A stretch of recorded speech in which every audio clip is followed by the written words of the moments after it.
நீங்கள் கழுத்து உயரம் வந்து வெட் பண்ணியிருப்பீங்க. வெட்டியிருக்கிறத வந்து நீங்கள் லைனிங் ப்ளவுஸில் தைக்கிறப்ப வந்து அளவு மாறாமல் இருக்கிறதுக்காக இந்த ட்ரிக்கை யூஸ் பண்ணி பாருங்கள்.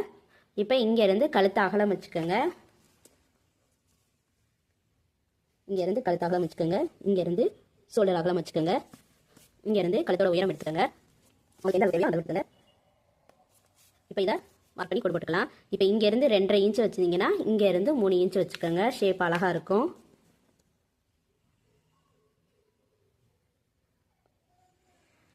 இப்போ இந்த ஸ்கேலை யூஸ் பண்ணி வளைவு போட்டுக்கலாம்.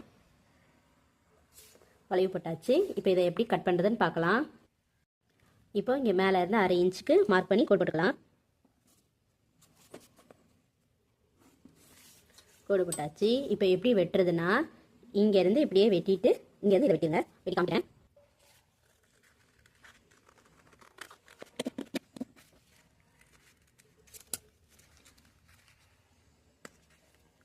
பாருங்கள். வெட்டியாச்சு. ஃபுல்லாக வெட்டிடாமல் அந்த 1/2 இன்ச் கீழே விட்டதோட அதே மாதிரி இங்கேருந்து இங்கே வெட்டிடுங்க. அவ்வளோதான்.